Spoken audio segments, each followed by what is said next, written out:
President Obama's speech was very short on specifics. Again, speaking about America's problems in general terms. Now, more than ever, we must do these things together as one nation and one people. Tonight, The Factor will analyze Inauguration Day. Caution. You are about to enter the no-spin zone. The Factor begins right now.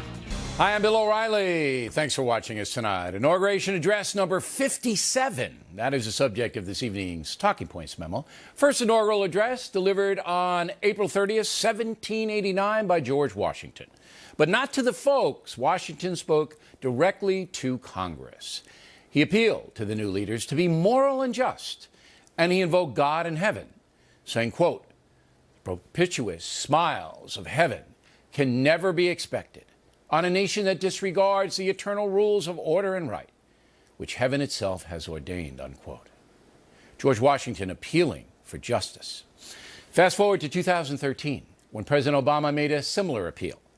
Rather than focusing on America's vexing problems like an exploding debt and a weak economy, Mr. Obama put forth that the nation's top priority must be imposing social justice. We must make the hard choices to reduce the cost of health care and the size of our deficit. But we reject the belief that America must choose between caring for the generation that built this country and investing in the generation that will build its future.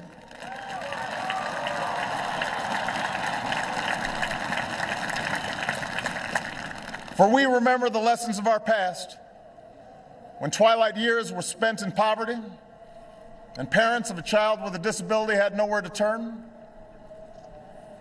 We do not believe that in this country freedom is reserved for the lucky or happiness for the few. Talking Points disagrees with President Obama's priority, although social justice is a noble goal. It is simply impossible to do what the president wants to do. Ensure prosperity and fairness for every American. Can't be done, no matter how much money you spend. Much more effective is building a strong society based upon a robust free market and effective social programs that provide opportunity rather than charity. As the president should know by now, the federal government cannot provide for 320 million people.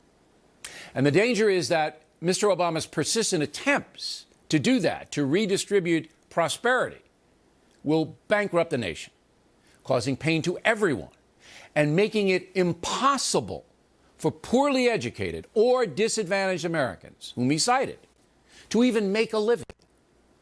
The president's 19-minute address today was not an urgent call for Congress to reform entitlements, simplify the tax code, provide effective oversight on economic abuse, or even stimulate the economy. None of it was on display. So it is quite clear that the president is willing to go down in history as a crusader for social justice, no matter what happens to the economic fabric of the country. He does not want to cut government spending. He does not want to reform entitlements that are now directly threatening the American Treasury. Unless there is a radical change in the president's thinking, few problems will be solved over the next 4 years. We'll simply get more of the same.